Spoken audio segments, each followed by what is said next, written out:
जिंदगी भर अकेला लड़ा हूँ, जिंदगी भर अकेला लड़ा हूँ, बन के तंबू का बंबू खड़ा हूँ, बन के तंबू का बंबू खड़ा हूँ।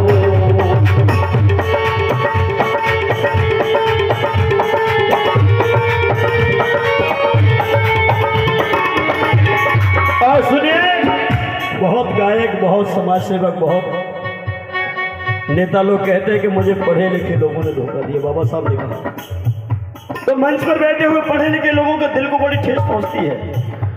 तो मैं आज बता दूं क्लियर कि आप लोगों के लिए बाबा साहब ने नहीं कहा था। और अनजान अनभिज्ञता के कारण हमारे बहुत से लोग सिंगर भी इन लोगों को बोल देते जिनका कोई कसूर नहीं है, क्योंकि मंच पर वही लोग बैठे थे तो बाबा साहब को मिशन बढ़ा रहे हैं, उनको फिर ये बातें सुनने के लिए मिले तो दर्द तो अंदर से निकलता है।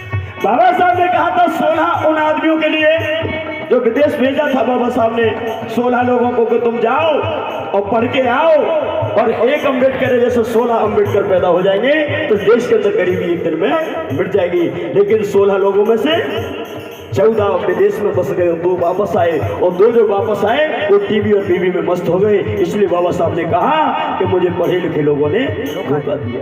इन लोगों के लिए नहीं कहा है, उन पढ़े लिखे लोगों के लिए कहा। तब मैंने लिखा, जिनको पढ़ने का मौका दिया उन सभी ने भी धोखा दिया, जिनको पढ़ने का मौका दिया उन सभी ने भी धोखा दिया। इधर ये बहन बेटियां जो खड़ी हो रही है, मेरी बात को ध्यान से सुने आप लोग।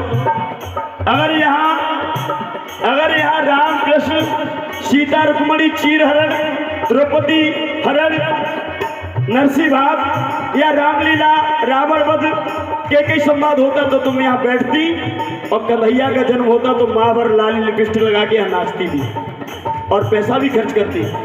लेकिन हमको आपको थोड़ा सा सोचना चाहिए कि जिस मसीहा ने हमारे लिए 4 बच्चे कुर्बान कर दिए, उस मसीहा के लिए आप लोग 2 घंटे नहीं बैठ पाते हो। आप क्या मिशन चलाओगे, क्या अपने बच्चों को आगे बढ़ा सकते हो? आप कुछ नहीं कर पाओगे।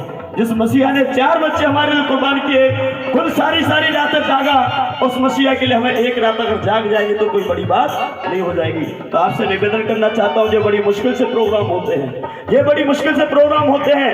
ये विनोद कंचन जी, ये कैलाश जी, ये विशंबर जी, ये तमाम हमारे समता सैनिक दल के लोग बैठे हैं। इस कार्यक्रम को आयोजित करने वाली आयोजक टीम को न जाने कौन कौन से आरोप प्रत्यारोप लगाए जाते हैं, इनके ऊपर लांछन लगाया जाता है। ये करोड़ों रुपए, ये लाखों रुपए कमा चुके, ये अपना घर बना रहे हैं, ये कोई मिशन नहीं चला रहे, सब इनको सुनना पड़ता है। लेकिन ये बेचारे खून का घूंट पी करके फिर भी बाबा साहब का मिशन बढ़ाते हैं। और अगर ये अपनी इज्जत और मान सम्मान की फिक्र करें तो ये एक दिन भी समाज के अंदर नहीं जाएंगे और बाबा साहब का मिशन जहां था वहीं रुक जाएगा। लेकिन इनको लगता है कि बाबा साहब ने कहा था कि ऐ मेरे बच्चों, मैं यहाँ तक 4 बच्चों की कुर्बानी देके मिशन को ले आया हूँ, हो सके तो उसको आगे बढ़ाना, लेकिन पीछे ले जाने की कोशिश मत करना।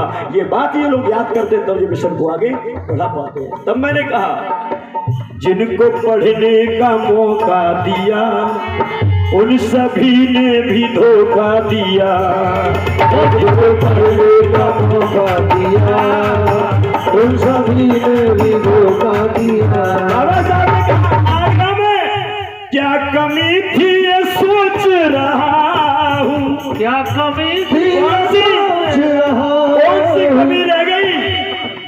4 बच्चे मेरे मर गए, अब क्या कमी रह गई? अब मैं भी चला जाऊंगा, आपको क्या चाहिए? बाबा साहब रोते रोते कह रहे थे, मैं ये सोच रहा हूँ कि मेरे जीवन में मैंने कौन सी कमी छोड़ दी तुम्हारे लिए। क्या कमी थी ये सोच रहा हूँ, ओ बन के तंबू का बंबू खड़ा हूँ, ओ बन के तंबू का बंबू खड़ा हूँ, बन के तंबू का बंबू खड़ा हूँ। और सुनिए, स्पेस नहीं क्योंकि अब समय में कलाकार बहुत ज्यादा। आगे लिखा, ये तो सच है कि मैं थक गया हूँ। ये बाबा साहब ने कहा कि ये तो सच है कि मैं थक गया हूँ। भैया आवाज थोड़ी बढ़ा दीजिए माइक की। ये सुमन चौधरी की आवाज 7 घंटे में भी नहीं बैठती, और अभी 15-20 मिनट में अगर ये आवाज नीचे जा रही है तो मैं समझ रहा हूँ कि कहीं ना कहीं प्रॉब्लम है।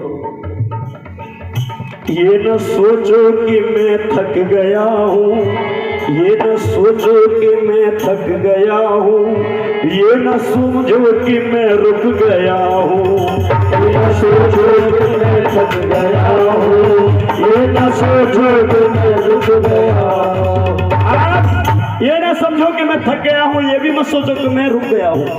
ये न सोचो कि मैं थक गया हूँ, और ये न समझो कि मैं रुक गया हूँ। कोई फिर क्या